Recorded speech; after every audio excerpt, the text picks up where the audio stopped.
let me give you a big key. Focus on developing yourself more than your business plan.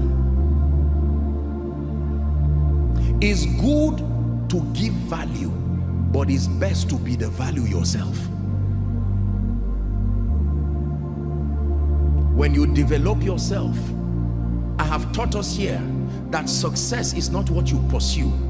If you find yourself pursuing success, you've already missed it. You attract success by who you become more than what you do. Your becoming is greater than your doing. This is where most people miss it. We think that we become successful because of the things we do. Your doing is only useful when you have become. Your evolution is more important than your doing. The most important thing about success is not what you obtain, but that version of you that has to be attained to have that result. There is a better cultured version, a more disciplined version, a more spiritual version, a more cautious version. That is the version it takes to obtain the result you are looking for. Your growth is greater than your doing. Are we learning? Make up your mind to be valuable. What does it mean to be valuable? To have the capacity to provide solutions. Listen to me. Your solutions have to be needed and useful. Don't say, I like what I'm doing. You are not the one who will pay yourself.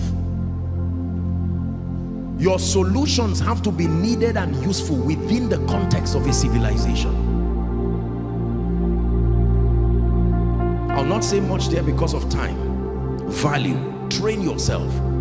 I made up my mind as a covenant commitment as a man of God that in every area the Lord would have me serve his purposes, in ministry, leadership, every other area. I will develop myself to the core, not from a competitive standpoint. I want to be so effective. I learned this from Dr. Miles Monroe. As a man of God, he had the largest church in Bahamas. He was an advisor to close to 16 presidents or thereabout. I hope I got the statistics right. Out of his books, about 40 or 46 of them were bestsellers. No manipulation, just the superior content of his understanding. He had relevance across ministry, the political space, economy, and yet he was a disciplined and well-cultured man. What a mentor indeed. Are we learning? You must be valuable. Capacity. Capacity. Burn the candles in the night and do not pity yourself while you do that. Beware of arrival mentality. Mediocrity is what is destroying people in Africa, destroying people in this nation, destroying people in ministry, in business, in politics. How do you know that your value has gotten to its prime? When your audience are only kings. When you find out that you are in the palace, then you can truly say you have tried. If you have not served kings, you are not there yet. When your audience, when your recipients are the kings, the kings of an industry, then you know you are valuable. I'm just pointing it out. We're not doing a teaching on value necessarily. Again, let me encourage you. Do not stop until you serve kings. It is only kings that can reward you in a way that befits your sacrifice. Every other reward is just a support system until you get to the palace. How much did Joseph get for interpreting the dream of the wine of the baker?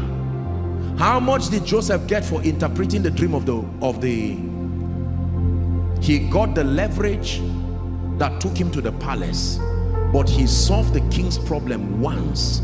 You know what he got? Read your Bible. Read what David got for killing Goliath.